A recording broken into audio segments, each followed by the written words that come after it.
President Obama's recent executive order on immigration has been one of the few times that he's been willing to stand up to the Republican Party, and they're pretty livid about that whole decision. He's made the entire GOP feel impotent, and I have author Paul Waldman here to tell us about the details. Rabble rousers in the street in the D.C. Beltway, they brought the pitchforks out. How dare Obama actually do something about immigration? Where's this story? Where's this story going, Paul? This is every day. It's some new some iteration of how bad it is that Obama actually took some action here. Yeah, I think a lot of it is really play acting to a great extent. The Republicans are in this terrible quandary. It's one of a number of quandaries they have. On the one hand, they know that if they're going to win the White House in 2016, they can't alienate Hispanic voters. On the other hand, they have a bunch of people in Congress who were basically elected from conservative states and very conservative districts who really dislike this president, don't like when he takes executive actions that make them feel powerless, and don't want to see any kind of comprehensive immigration reform. And so you have this constant tension within the party between not wanting to do things that are going to kind of bring out their own worst instincts, and they, put people like Steve King into the headlines and on TV.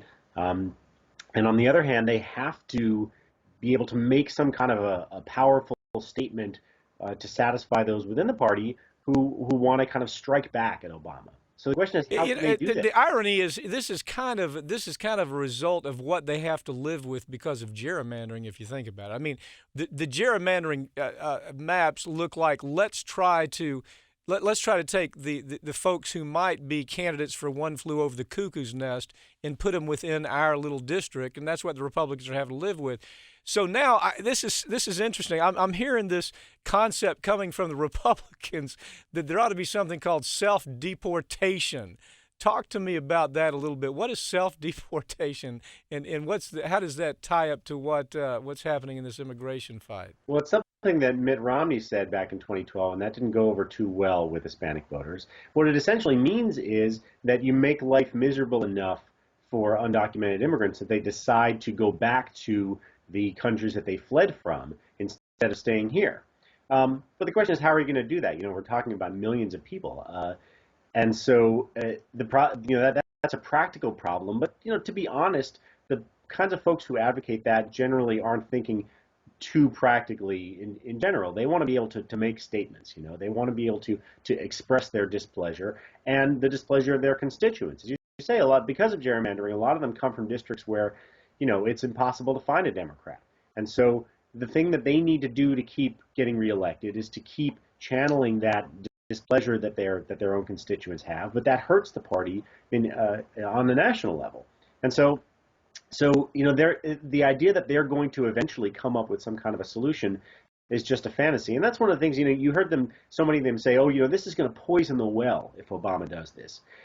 And the presumption of that, of course, is that had he not done it, then they might have come up with some kind of an immigration bill on their own, but nobody Not likely. thinks that's going to happen because their constituents don't want comprehensive reform, and they personally don't want comprehensive reform. Well, Paul, don't you think that the average Republican knows that they've lost this fight? I mean, all the numbers I look at, it's almost overwhelming. The Latino vote sees them not just on the immigration issue, but they see them on law and order as being horrible.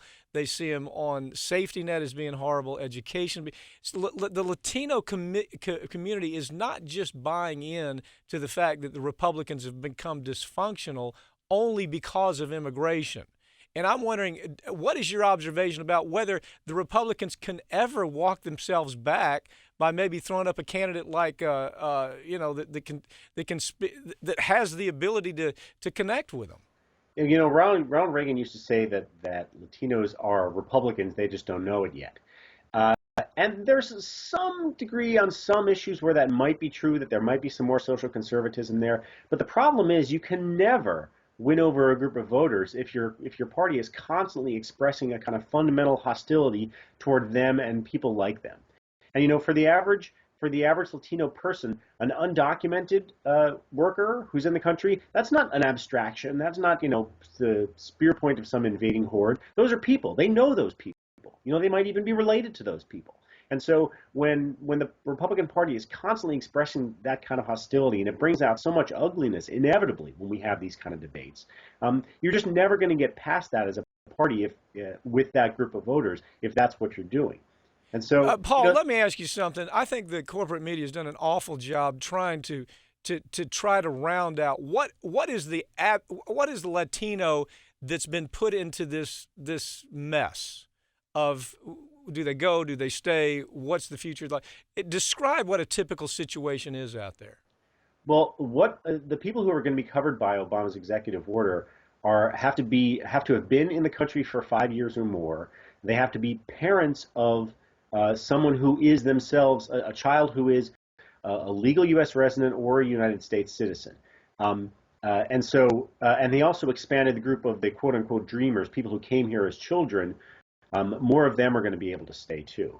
But that leaves a lot of people out too. The parents of those dreamers, for instance, are not going to be able to stay. So if you are an undocumented immigrant, you brought in a child who is still undocumented themselves, they'll be able to stay, but you won't. And that could result in the breakup of families. So there's potentially a few million people who could be covered by this, but there's still going to be a lot of people left out.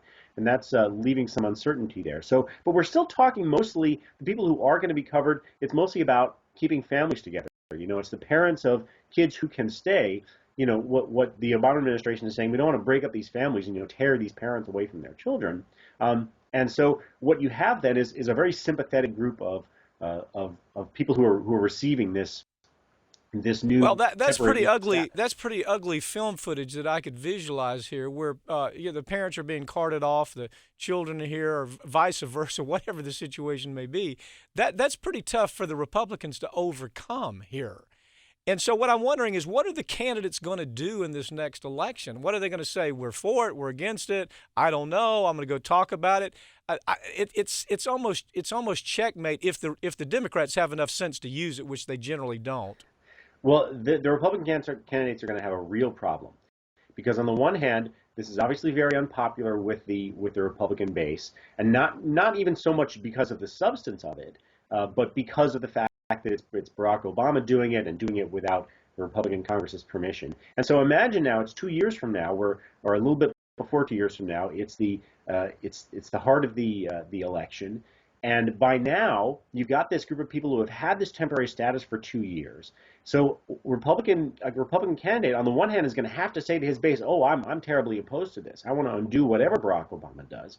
But if you think about it, what would that mean? That would mean that after having this legal status for 2 years, you're now going to rip these people away from their children. That's going to be extraordinarily unpopular, especially in a general election when you are going to be facing so many Latino voters. So I don't know what a Republican candidate would say to try to satisfy those two demands. Well, the only person I can see going forward and saying that would be people like Peter King or maybe Ted Cruz, and saying, "Yeah, that's fine. Let's just rip them away from their families." But truthfully, most of these candidates would be willing to do that if they thought that the optics wouldn't be so ugly. Paul Waldman, thank you for joining me. As usual, the material is very informative. It's the backstory to what's happening out there.